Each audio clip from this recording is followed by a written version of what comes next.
That's good, isn't it? Who's that?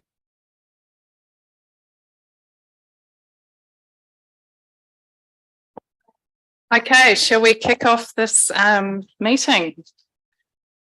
So we'll start with the harakia. So whakataka te hau ki te uru, whakataka te hau ki te tonga, ki mā kine ki uta, ki mā taratara ki tai. E hi aki ana ti atakura, hi tio, hi huka, hi ho, hu, Tihei Morira. And so welcome to the meeting and apologies. I've got apology from Sam and it looks like is everyone else here. So can I have a mover and a seconder for that? Thank you. Any discussion? No, it's carried. Right. Excuse me. Identification of any extraordinary business. I haven't been notified of anything. And there's no one putting their hand up. So we'll move to the next item. Any conflicts of interest? Madam Chair. You? No, I'd just like to point out that as a newly elected member of the District Licence Committee, I've taken into consideration the alcohol report that will be part of this agenda and have received advice that there is no conflict of interest. Thank you for that. If, did you want that noted in the minutes? What you just... thank you. And I don't think we need to vote on that. It was just a statement that he was making. Move on to public forum. So we've got no public forum. The next item is the terms of reference, which is for information only. And when we originally talked about that, we had made an addition of adding mitigation where we've got adaptation, and that has been done.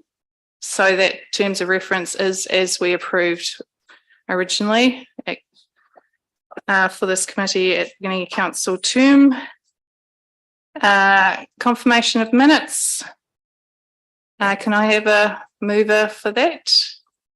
Bob, a seconder, Lydia. All those in favour? Right.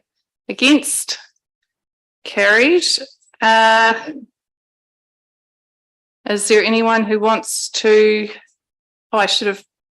Sorry, before I asked you, I should have asked if there was anyone who wanted to make a discussion, anything to discuss. No, that's all right. And I actually wanted to bring up the matters arising from those minutes. And it'll be, so I sent through an amendment, an addendum to my minutes, to my report, chairperson's report yesterday, and I talked about the matters arising from the last meeting, and we had talked about, I'm just trying to find in my last chairperson's report, and it's recorded in the minutes. Councillor Reid said a recent meeting of Christchurch City Council recommended a remit in support of e-bike subsidy. I agree with this in principle, and the Mayor said he would offer council support at the LGNZ AGM if needed. That wasn't quite what was said. We did talk about, so I've put in what the Christchurch City Council agreed. So we talked about that they were going to write to the Minister of Transport in support of the proposal for the e-bike subsidy, and they had also made a note requesting advice from staff regarding an e-bike subsidy remit to LGNZ. So they were finding further information about that. So in the meantime, a remit wasn't submitted to LGNZ. There wasn't enough time really to prepare that and put that in and have it approved. By the time it was the closing date for the remit submissions, it was only a matter of days from when we talked about it. Christchurch City Council have sent a letter to Transport Minister David Parker and Climate Change Minister James Shaw supporting an e-bike subsidy, and I've attached, well, to that email they had an attachment, an extra attachment that had that letter that they sent through.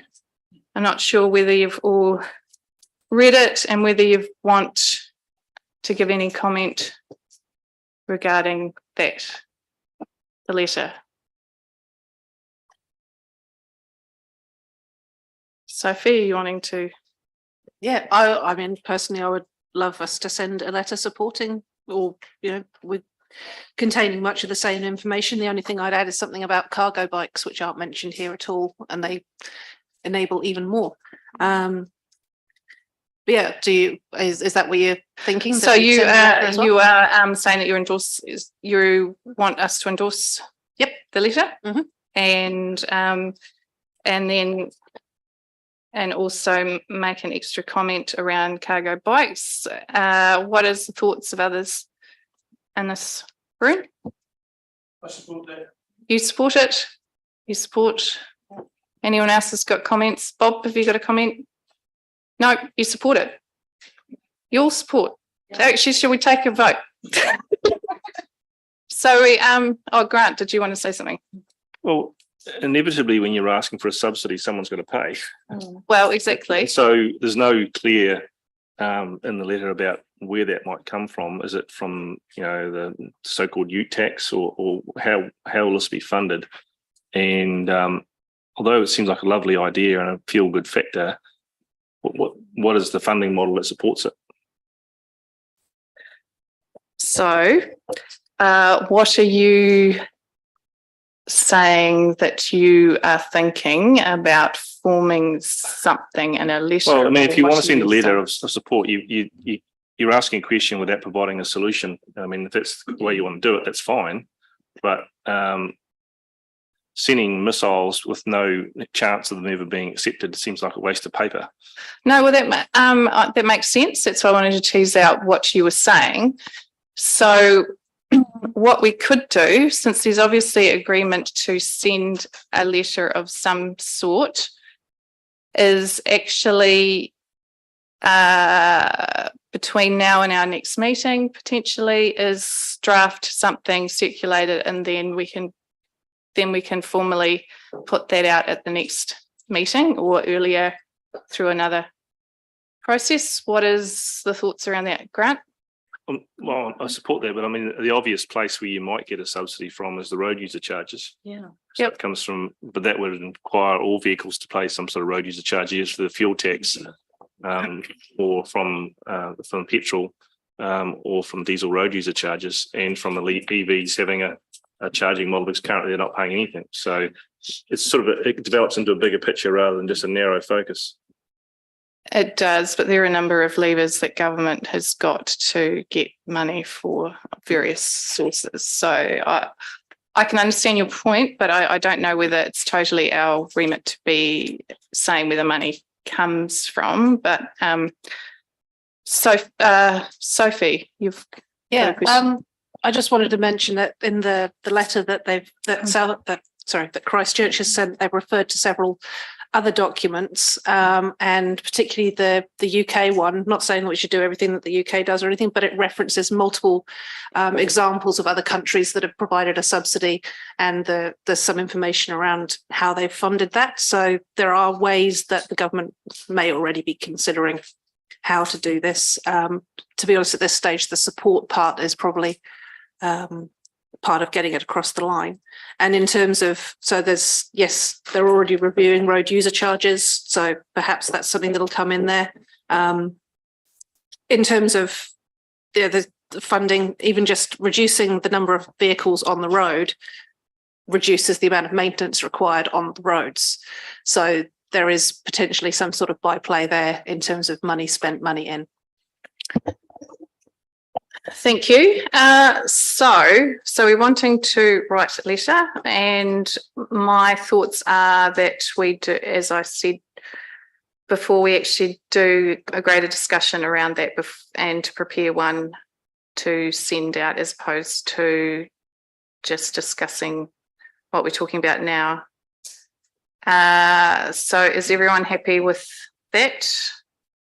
Can we have a raise? So Just to round be four? clear, Madam Chair, you're suggesting that you would draft a letter and bring it back to our next meeting for us to approve so that we can actually have Yep, something. and even if there's another meeting prior to that, that we're happy that it can come back to it, I don't know. But yeah, it will come back to council before it goes out is what I'm proposing. And we will all have the input in to the letter on what we want written in it. So is there anyone who objects to that? Cool. So I haven't done that as a very good wording, but we will prepare a letter that will be circulated and come back to a meeting to be approved before it goes anywhere. So all in favour? Aye. Against? Carried. Very good. Thank you. So that was my chairperson's report. A lot's been going on. So the one that is in the agenda, so you will have read this. The ones that I just want to highlight on this one, it's just the consultations that are open. So the draft Greater Christchurch Spatial Plan is consultation at the moment and closes 23rd of July, so only a couple of weeks. And if you can make sure you're talking to others in the community about that, because that directly relates to us and as part of the Greater Christchurch. Also got review of the emissions trading scheme and redesign of permanent forest category consultations is currently being undertaken by the Ministry for the Environment, and that closes on 11th of August.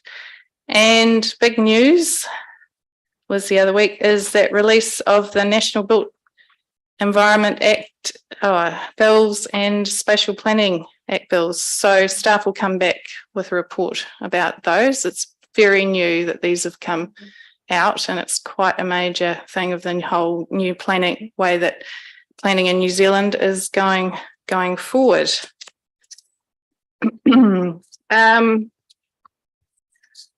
And as I sent through yesterday, my report to committee addendum, I've talked about the matters arising with so we've had, so just last week, so interesting to hear UN Secretary General Antonio Guterres speaking, and was very strong, talking part of his speech about climate change. And I'll just repeat what he says. At first, the climate crisis, unless humanity acts together, we're heading for disaster. We need to team up and speed up. I've proposed a climate solidarity pact under which big emitters make extra efforts to cut emissions while developed countries supporting emerging economies for the benefit of all. The acceleration agenda suggested calls for developed countries to reach net zero as close as possible to 2040 and emerging economies as close as possible to 2050. It urges developed countries to phase out coal by 2030 and developing countries by 2040, and calls for the delivery of $100 billion to developing countries and doubling of adaptation finance and operationalisation of loss and damage fund. Climate action is the fight of our lives, and I think we need to think about that. It's also been record-breaking weather last week. We've got the highest day globally on record, and then a couple of days after that has been even higher again last week. Also means that the water temperatures are increasing, not just the not just the air temperatures, also still got wildfires going on in Canada, and we've also seen a lot of water here, which has been interesting that NIWA released last week that there's a number of places in New Zealand that have already had their year's worth of rain in 6 months to the start of the year. There's also been extreme coastal flood maps for New Zealand have been released by NIWA, and I've got a link to those. And released last week was the National Policy Statement for Indigenous Biodiversity. So another thing that's come out. And we're obviously talking about biodiversity strategy, our biodiversity strategy later in this meeting. So I'll move my report. Does someone want to second that? Thank you, Malcolm. Does anyone want to make any comment? Yep. Shane, very good. Yes. Thank you very much, Madam Chair. I did have my light on before, and it was just in relation to the letter that we were sending away, and that letter will have in it funding options to support it. So I just want to put that in. It wasn't up here, so I'm not sure. Oh, wasn't it? Yeah. It was on. And also, there was another part to that I was going to add into that. Oh, our policy, climate change policy, although the terms of reference does give mention to the climate change policy of council, I think it potentially should be attached to it and be part of the work that aligns with the climate change work mahi that we're doing. Sorry, Jane, what are you talking about with the climate change policy? If you look at the actions that's been brought up with this committee as well. So the review of the climate change policy is underway. Yes. And it's going to come back to us on 23rd of August. Wasn't in relation to the review of the policy. It was more in relation to it attached to the terms of reference, or as part of a guiding document for the planning committee. But we need the review. The policy is under review at the moment. Madam Chair, if I could just jump in. Yeah. There's a work stream that's addressing climate change, and it's being fed into the long-term plan as well. So I'd suggest that currently the policy probably isn't updated enough to warrant being attached to terms of reference.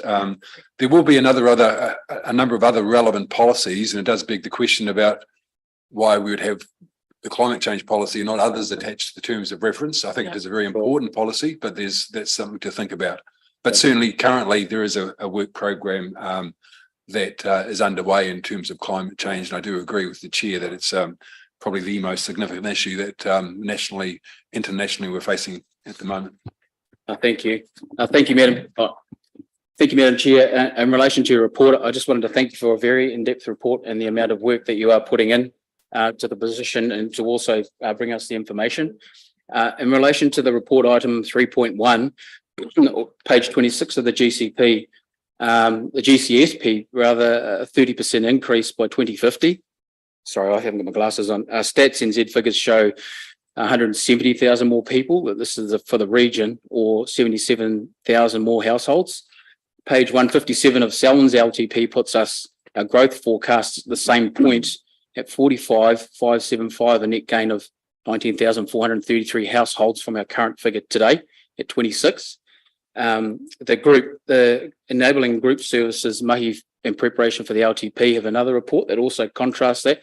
We're getting to the point here that we've got so many reports coming our way, but the ultimate direction is showing us that Selwyn's growth, in particular Ralston, it's feasible that forecasts, however conservative, indicate we as governors need to consider the likelihood of more households than indicated and remain dedicated to keeping ahead of that. And Sophie brought us a report from infrastructure, and I think that's most certainly where our heads need to be.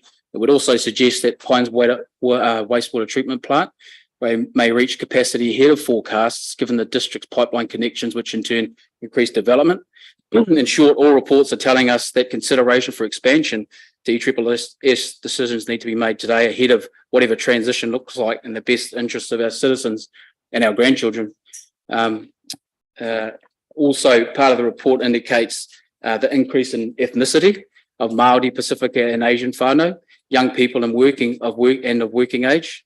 Points out the needs for housing types, suitability for different cultures to be welcoming and supportive. Also the need for investment into infrastructure, buildings, assets and communities, which provides for more investment. The GCP is Christchurch centric, but I think the work that we're doing at the moment for future Selwyn, we really need to advocate better for Selwyn's behalf. So thank you very much, Madam Chair. Thank you, Shane. Elizabeth? I just wanted to say thank you for your report, and I really appreciated all the links. So it was fantastic reading. Thank you. Oh, thank you. Shane, do you have something else to add? No.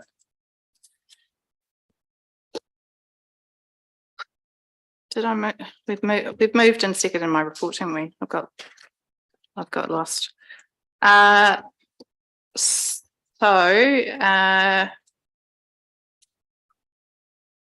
we're accepting my report. All those in favour? Aye. Against? Carried. So the next is the group manager's report. Thank you, Chair. I'll take the material as read in my report itself. The cover report is quite short and to the point, but there is a series of slides there that show the activity of the development and growth group in terms of some of the functions we're doing. So I'll just take you through some of the highlights of that. We've included an acronym glossary, which is quite useful.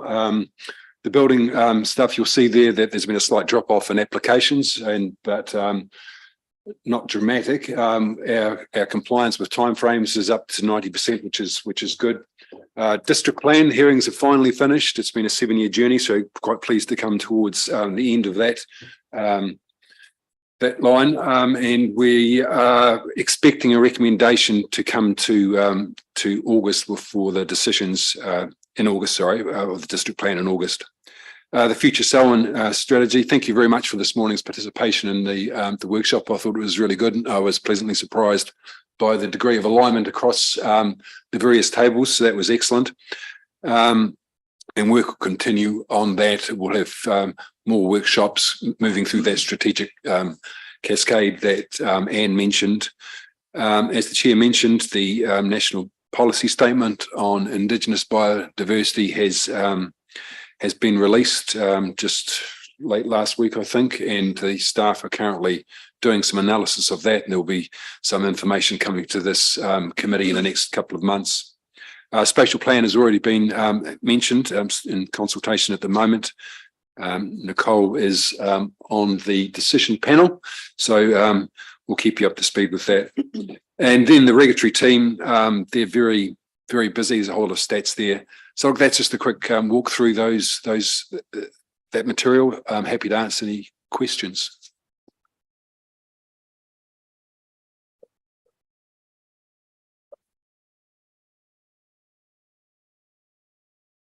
Right, I'm sorry, waiting for the chair. Oh, yeah. It's a comment. Thank you for the sheet that you added in from my comment last time with the acronyms. Much appreciated. And look, I just remind, it's not so much for this room, but it's because these are public documents. So it's the word. So I really appreciate you taking that. I second that, because I actually even referenced it when I was reading through the report, because there was one thing I didn't know what it was saying. So thank you very much for that. I found it useful as well. So my planners and in a separate language that I sometimes, even after being involved for 20 years plus, get lost as well. So no, it's good. Thank you. Sophie. The joy of acronym soup. I've got a couple of questions, so I don't know if you want me to do them all in one go. Yep. Okay, so one question on page 32 of our agendas. We've got the mention of resource consents or requirements being triggered by MDRS standards. And I'm just wondering, is that something that I'm just worried that if we're getting quite a few of those, are they actually enabling adverse outcomes, in the sense that it's probably a good thing if there's the windows and all those things that are mentioned. Second one is on page 44, We've got embedding climate action in the LTP, which obviously is fantastic. I just wanted to know, I went to another conference the other day around health and climate change, and there was a great deal of interest around, they had a fancy word for it, salutogenic planning. So enabling healthy environments and stuff. So there were a few people who would be very interested in speaking with us or with staff around that as we go along. And the last question was page 46, mentions that we've got a lot of complaints around parking, probably a lot in Rolleston. I'm just wondering where we're at with, because we did enable parking wardens and the like, and is that happening? Because I do get a lot of complaints, and I ask people to do Snap Send Solve, but they constantly say, I thought we had parking wardens now. So thank you. So I'll just go through those in the order that you raised them. MDRS, acronym, medium density residential standards. They have some rules in there that are quite hard to meet. And I guess the intention of the standards was to create quite an open facade in terms of windows, but actually the percentage of glazing required is quite high. And I think many developers are finding it difficult to meet that threshold, and hence the resource consents. But does that answer your question? And I can't remember the exact number or percentage. I'm looking down towards the resource consent team leaders about what percentage of glazing is required on the frontage. 20%. Yeah, and in reality, that is quite hard to meet, especially if you've got a garage on the front as well that's attached to the house. So that is causing us a few issues. I guess my main concern was that we're not sort of we've got new legislation and we're not just enabling people to get around it by a consent, but it's actually a practical reason. It's a practical constraint, and I think developers are providing that frontage in terms of glazing, but maybe not to that full 20%. It might be 17%. So I think the intent of the rule, if I understand it, someone will correct me if I'm wrong, is being met. The second one, was there a question in there? We're welcome to talk to anyone that wants to come along, give them my number and go from there. Good. And the third one was around parking. And I've got Sue in the background there. We're up to quickly. Can you come up, please? Thank you. Just as Sue's coming to the table, parking we are making progress towards getting some dedicated staff on. We have got staff working, but Sue will give you an update about where we're up to in that process. Oh, you had it on before. Yeah, it's gone red. Yeah. So parking, Sophie, the proportionally most of the complaints that we deal with are in Rolleston. It doesn't mean that we get more problematic people in Rolleston. It's just the capitation basis.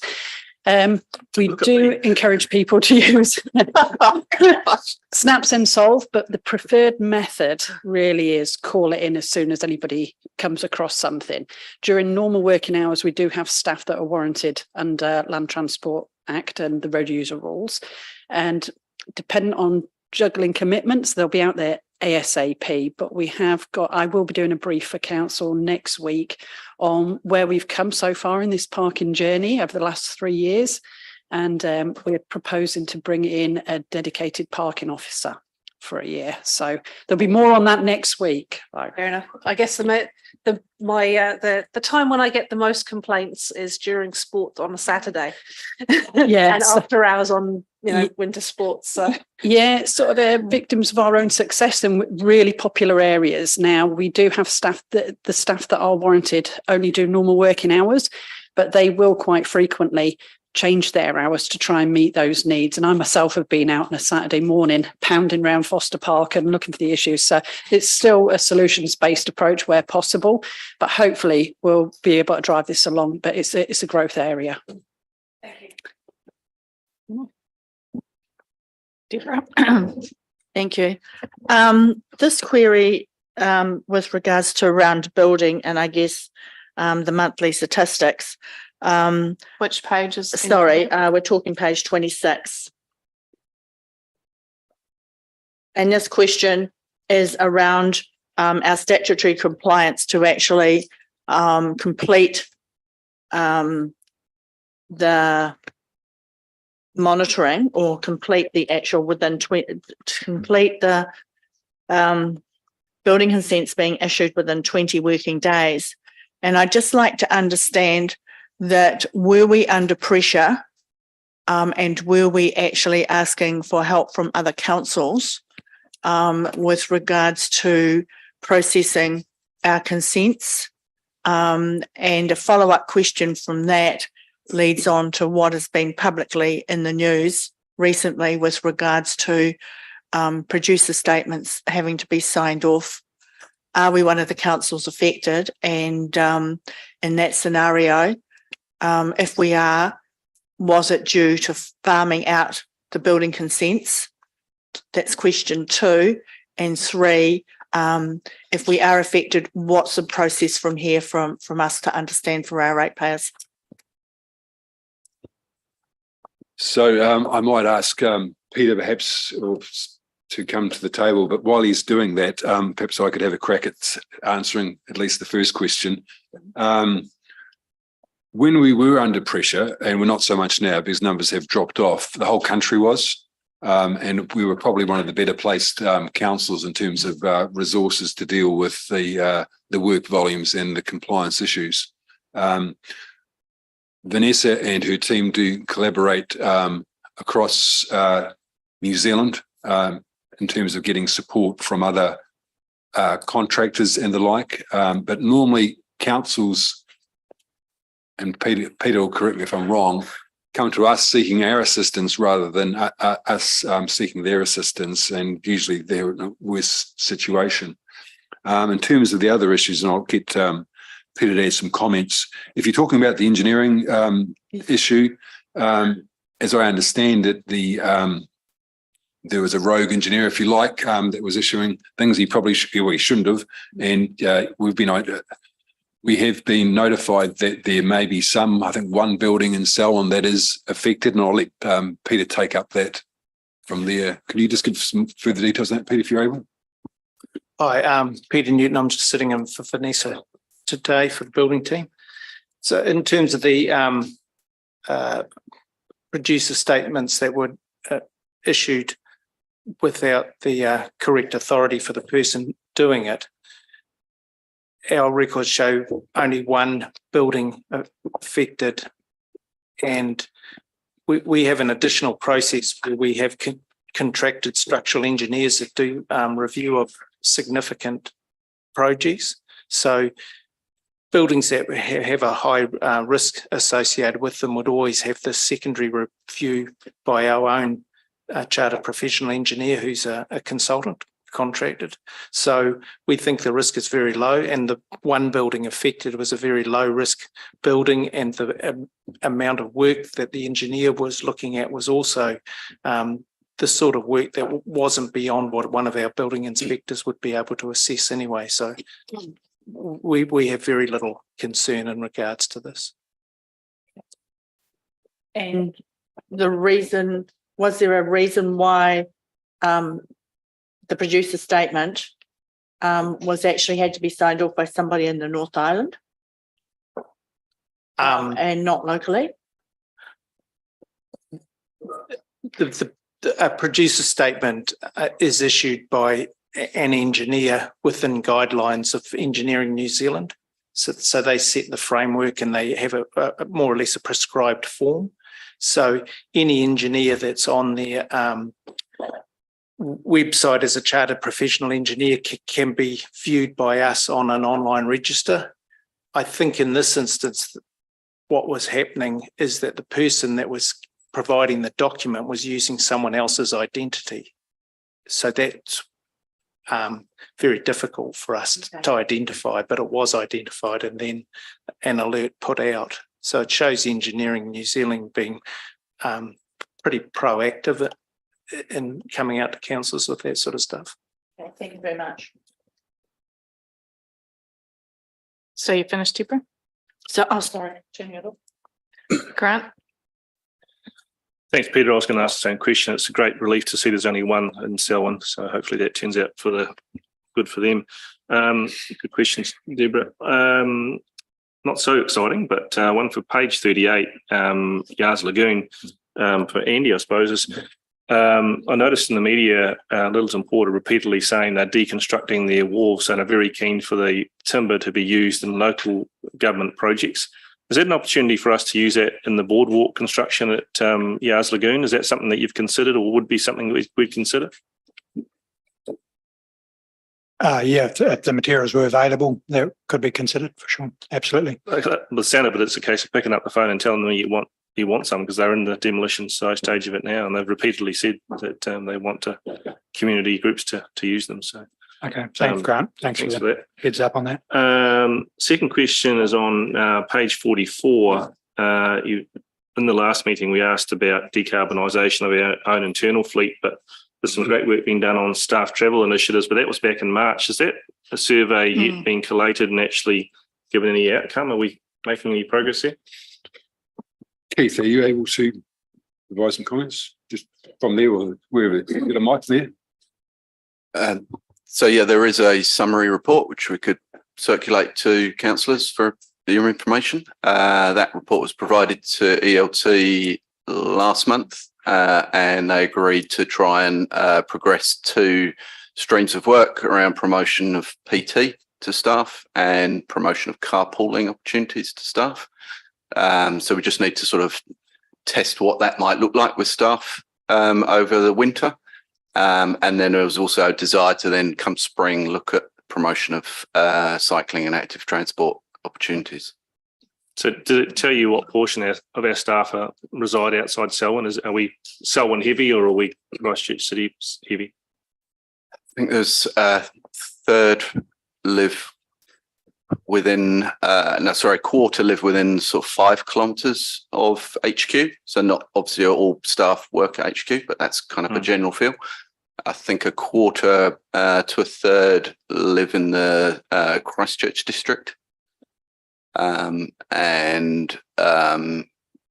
Probably rather than try and remember some facts off the top of my head. Perhaps the wait till the report comes. What I was interested in was to see, rather than having the report, was there any transition opportunities that came out of it, and are they being progressed? Because, as the chair said, we're writing letters to the minister. Maybe there's some work we could do closer to home to help our own staff rather than focusing on that bigger picture stuff.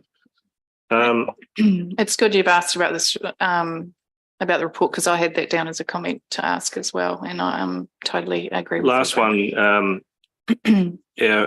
our friendly mayor in Wellington had a few tipsies after talking about let's get Wellington moving again. But one of the outcomes was that it seems like Wellington's Let's Get Wellington Moving is about 6 billion. Is it 6 or 7 billion? It's something big. And I said it before, and I want to say it again. I just wonder whether we're being constrained by a dose of conservatism now, particularly around the staging of our MRT project, when we just had a workshop which talked about our growth and our future, and fundamental to that is connections and passenger transport.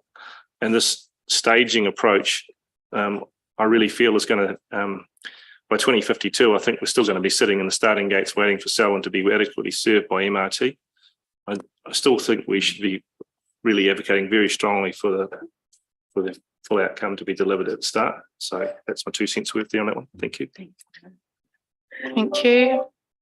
Shane? Thank you, Madam Chair. Just on page 33, 14 section 224 certificates, has that received a high level of satisfaction over that due course? So sorry. Page 33. Getting there. Oh, yes.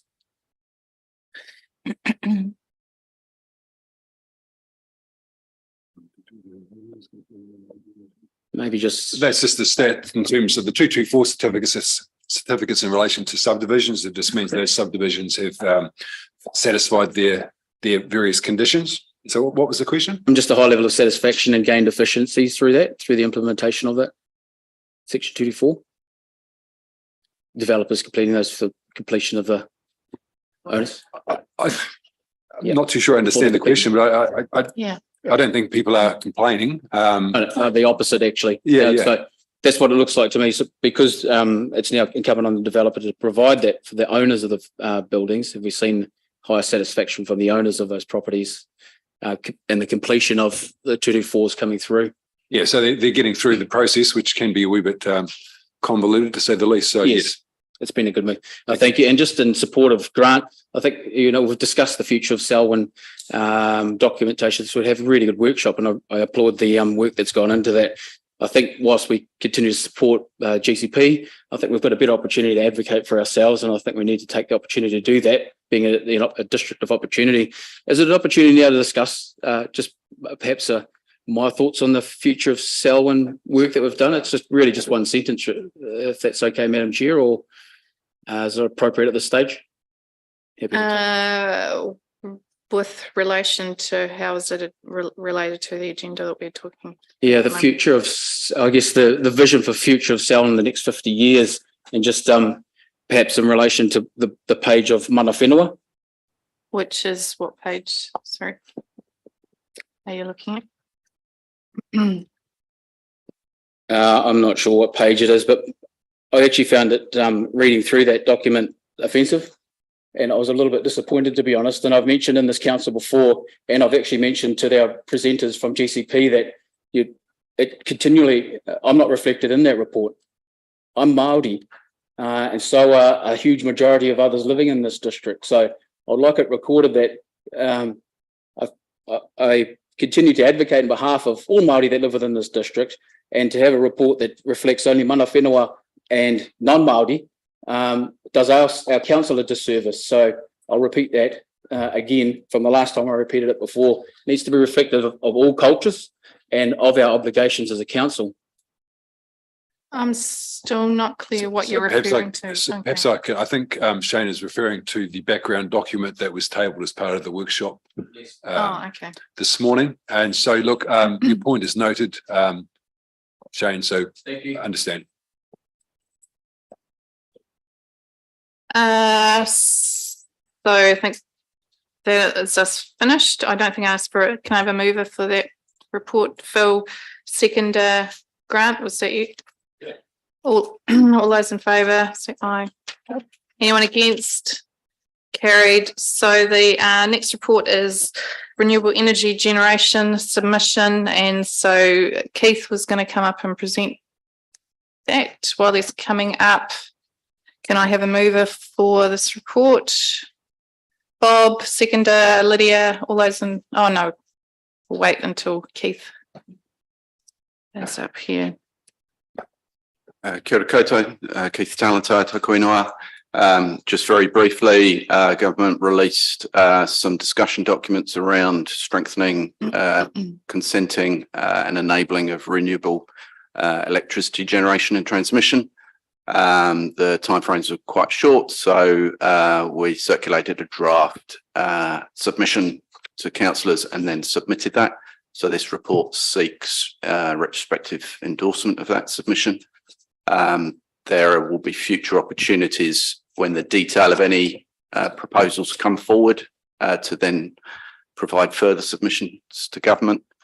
So at this stage, we were really highlighting council's support for renewable electricity generation, but cautioning, I guess, impacting negatively on wider environmental outcomes, and also that government seek to align any renewable electricity generation proposals with their recent NPS on highly productive land and how the two interact. So happy to answer any questions, but that's the kind of tenor of the submission. So yeah, thanks for doing that report and that submission, and that was circulated to us, and we had the opportunity to make comments on that. So appreciate that. Thank you. Is there anyone who wants to make a comment? Grant. Keith, I'm really pleased that you had the HPL space in there. One of the questions that's come out of it from the wider community, particularly is maybe an opportunity at your next submission is what is the definition of HPL? Because as I understand at the moment, it's around soil chemistry, around classification of soil types rather than the productive output. Wearing my other hat, this vast swaths of the Canterbury landscape now with the addition of water could be considered highly productive. And under its soil type classification would probably be exempt from that. I suppose it'd be a concern of mine if there was wholesale conversion or large scale conversion of that type of productive land into solar farms, or which makes that land non-productive, and the lack of emphasis, I suppose, when you see in Europe, particularly, they are really incentivising the use of roof space, particularly in industrial zones, into solar farming by that methodology rather than taking up green space. So I guess if you would reflect perhaps those 2 points in your future. Shane. Thank you very much, Keith. Thank you for your report. I guess we are endorsing this retrospectively, and my apologies for not coming to you sooner with some of my comments. We've mentioned Council's C101 policy, the climate change policy, and I guess my comments reflected in point 6 on page 51, Māori implications. No liaison with mana whenua was undertaken in preparing the submission. I guess the question is why, when clearly the C101 policy states that the Council will engage with te runanga o Ngai Tahu, local hapu and tangata whenua to engage knowledge of climate change. This recognises the Council's responsibility te tiriti o Waitangi. And Mahanui Kurataia was also, as I mentioned in the submission, and I wonder if that was undertaken. And just your reflection, I guess, on the application made by Kia Energy. I think the heart's in the right place, but as Grant's mentioned, taking into consideration the land usage and the future land usage, what, in your opinion, would make ideal corridors, I guess, for this type of energy, renewable energy? Ideally, I guess it's at grid exit points, but as we look to the future of Selwyn, what and where are good investments in that type of renewable energy?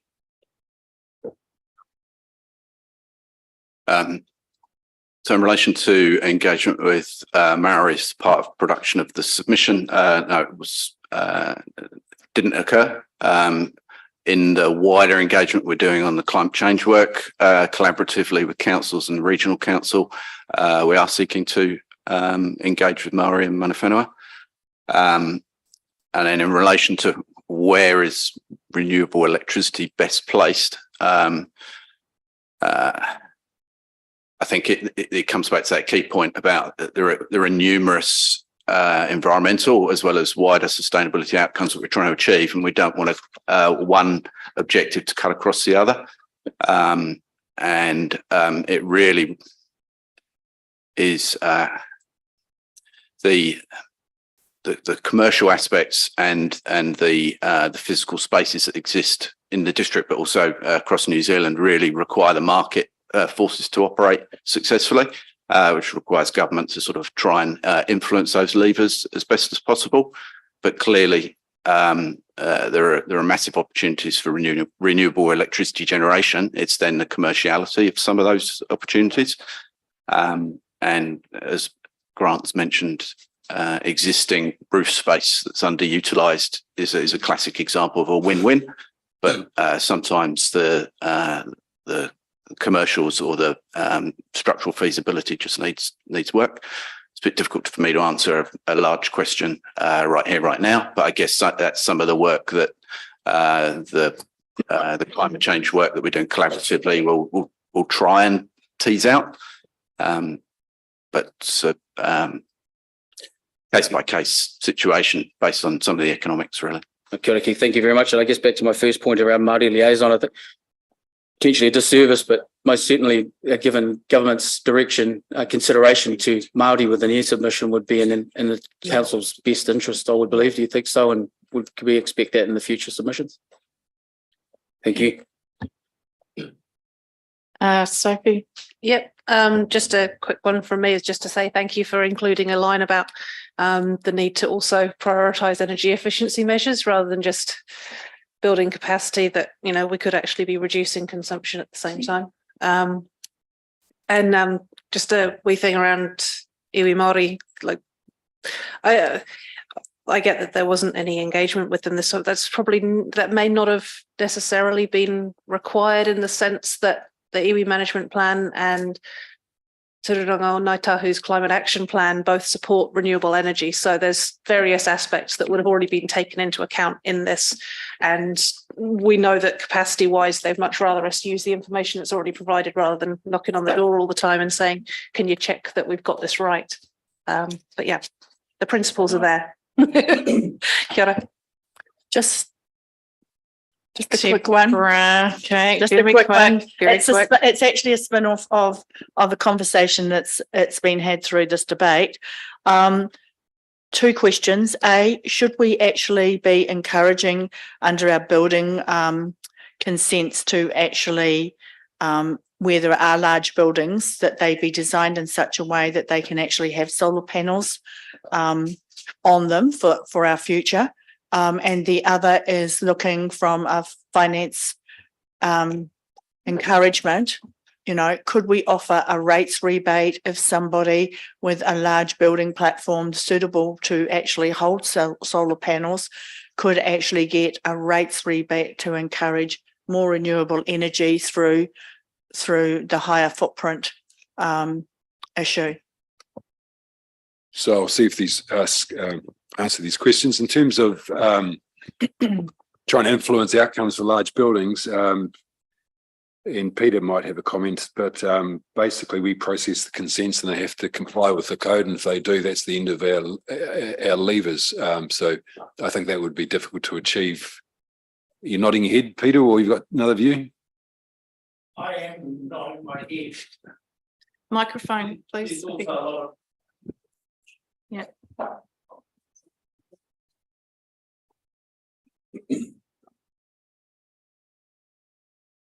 As you say, Tim, there's a lot of levers that end relating to the building code and the remit we sit under, but the practicalities. It's not only the building to support the solar panels. There's got to be an electricity distribution network that you can plug into to take it away or not. So a lot of the, as I understand it, not very expertly, but a lot of the solar promotion in other countries involves using that within your own building so that you're pulling less demand from the grid rather than becoming a producer seller of electricity. So and there's a lot of considerations there in setting up your building. I would say at the moment that Lincoln University are about to open their new Science North building, and that's absolutely covered in solar panels. So it's great to see an institution like them, you know, a science leader going out there and giving us a really good example of how it can be done well. What I can say as an observer of those sort of buildings is it's really, really technical, and it's added a lot of expense to that project, but they have a very good long-term vision, and it's harder to have that long-term vision in a smaller commercial scale when you're just building a building to get a tenant that you don't know who they are, or to sell that building to someone else who's going to get tenants. Just on that answer, we seem to often rely on a solution that is with us at the moment with regards to building codes. And I guess it's looking at the innovation of how do we change the statutory processes that we're working under that actually meet our aspirations for climate change, for energy efficiency. And I know that they are set through government, but perhaps if we're going to put in submissions, we need to government, we need to maybe have an innovative section in our policies where we can suggest, you know, turn legislation up on its head and ask them to actually ask some of the hard questions about how we can actually do things in the future without relying on the statutory issues that we're actually dealing with today. Thank you. Would you like me to respond? We are requested to do consultation to government regularly through to MB. They have a continuing and ongoing consultation program. And one thing that has come out in the last few years is we have the Zero Carbon Act, and then from that the drop down to the Building for Climate Change, and that's where the policy stuff is being explored, and we do. I have been attending some online collaborative forums in that area, and there's a lot of really good work ramping up that's going to start flowing into legislation. So the policymakers are aware that some of it has to be done by changes to the code, some of it has to be done by other acts, but there's things that are coming in the future, such as a requirement for commercial building owners to measure have like an energy, the energy use within their building. And so the first idea is to measure it so that you can see it. And if you can see it, you can make a decision from it. So that's the carrot side of it. We don't know what the stick side of it looks, because that's further down the track. And it's the same with, we've had a change to our insulation requirements for buildings that's ramped up so that we have more energy efficient buildings. That's come out of the building for climate change consultation. It's interesting that the reaction to that is that we get 3 times as many building consents submitted to not comply with it as we do the month asked of people wanting to comply for it. So because there's a cost implication, there's also an outcome. Thank you so much for that. And so Deborah, you were a short question, and now we've got to Elizabeth, sorry, we've got to move on because we're actually running out of time, but thank you very much. That was very informative. So the recommendation is, want to put that, so all of those in favour say aye. Aye. Anyone against? Carried. So we're on to the next one, which is the alcohol report. So Sue's going to talk to that. Oh, Malcolm, didn't see you there. Sorry, it was other Malcolm was hiding you. Okay, so we take this report as read. Is there anyone who has any questions about it? Grant. Malcolm, do you think in your licensed premises inspections that there is an issue in Selwyn of preloading? Just had some sort of feedback that given the price of alcohol in bars, it's almost self-monitoring now that people don't get carried away. But there is an emerging trend of younger people buying cheaper alcohol and having preloading and coming to them and then causing trouble. Is that an issue in Selwyn? You're right, Tato. I'd say yes. I'd say it's an issue for the entire country. Preloading, as we all know, we can go to an off license and purchase alcohol for considerably less than what they pay for it in a licensed premises. And as a result, and that happens a lot, I'm not picking on students, but say, when we're all young, 18, 19, we invariably didn't have a lot of money, and we go off to the off license and purchase alcohol that way. And that's a trend that's continues to this day, and yet we have Selwyn's just the same as everyone else. It was framed in the position of prosecution, I suppose, or that they feel that they come in and buy one drink and then all of a sudden they're intoxicated, and it hasn't largely occurred on their premises, and they've got to deal with the consequences. That's right. Okay, thank you, Lydia. Just conscious of time, you guys. So if there's questions that can be asked after the meeting, sorry, we're going over time now. That's what. I was just wondering if there's a specific reason that there's opposition to the Famous Grouse renewing license. Is it something that we don't know or haven't seen happening here? So that's a matter that's going to go to a hearing. There is some issues, but of course that's going to be before the hearing committee. So I probably won't raise them with you now. But okay. Yep. Thank you, Bob.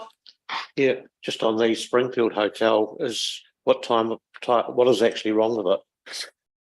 So the Springfield Hotel, that's got 2 more days before the notice to fix is finished. From my briefing that I had this morning from Ben, they have carried out considerable work there. It's no longer a dangerous building.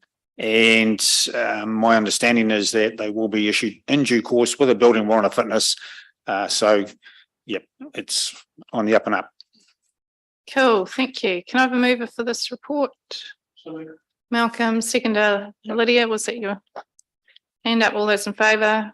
Aye. Against? Carried. Thank you, Malcolm, for that. Next one, Selwyn biodiversity strategy, and Andy is in the back for that. And we've added an extra C to the recommendation. So Andy, and the chair, something you want to say about the strategy report? Oh, I guess I'll take it as read. Yep. Probably the key point in the report is just under proposal number 4 about what we're proposing with the phase 1 and phase 2 engagement. First one is mana whenua and targeted engagement with key stakeholders, and the next one in November, December is with public consultations. And that's where it comes back to council, and then so we add an extra C just to make it clear that we're talking about the phase 1 part of the engagement process is what we're talking about now. Thank you. Yeah. So Lydia, you've got a question. Yeah, thank you. I just note in the project timelines for the 12th of July, it states the hearing panel composition, and did I miss that in the report? What is the composition of the hearings panel? Is it the same as the project steering group? And does the gazetting of MPS Indigenous biodiversity have any implications to the Selwyn biodiversity strategy that's already been developed? So I guess to answer the second question, it's been quite tough that we haven't really known whether it's going to be gazetted or not, and it's been a bit of a surprise that it's finally come through. We have tried to include it as much as possible within the draft strategy as written, and I think as part of the initial phase 1 of the consultation process, we'll probably get some reflection on that as well. So we'll look to include that when we edit the strategy in September. In terms of the hearings panel, I think we've clarified that whether we'd look that mana whenua and Environment Canterbury wouldn't be involved in the hearings panel, but we'd be open to considering who else might be sitting on that. And I'd seek advice from them on that as well. Thank you. Shane. Thank you, Madam Chair. Just a quick question on page 65 that the strategy funding for the development of the strategy is provided within the current budget, and whether future levels of financing will be subject to further discussions, include LTP. So you mentioned a number of the members, mana whenua, ECAN, ourselves, and the responsibility that council has to administer the land under Section 6 of the RMA.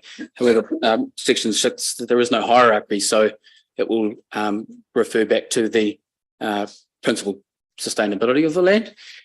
My question is around responsibilities and financial responsibilities of members of that are required to protect that land. So you've mentioned a few there. Will they be financial, and is there opportunity for them to contribute to the future sustainability of Te Rere Kakau? So I guess when we work with different landowners, we like to ideally we work in partnership with them. So there's a cost share arrangement between the cost of protecting the biodiversity that's present on the land. We also need to do some more work in terms of looking at incentives as well at council. So we can help landowners with that, and that's discussed in the strategy, and it's something we're going to be looking at. And rates relief is obviously a key one in that regard. So I don't know. Does that answer your question, Shane? Thank you. Okay, no other comments. So all those. So with the addition of part C to the recommendation, sorry, you'll move it. Seconder, Bob. All those in favour? Against? Carried. Thank you, Andy. So we will now, oh, wait, sorry, we've got the actions table. So we've already talked about the climate change policies coming back next month, but there's also that review tree planting policy. We've actually got another addition to that because we've got the action of writing the letter regarding the e-bikes. So I want that added. So if we can have a mover and a seconder to add that to the report. So Deborah, you're moving, Malcolm's seconding. Oh, Phil, sorry, you can do it this. All those in favour? Right, against, carried, and I want a resolution to exclude the public. Sophie, Malcolm's second, all those in favour? Right, against, carried, and we just wait 5 minutes for the live stream to finish.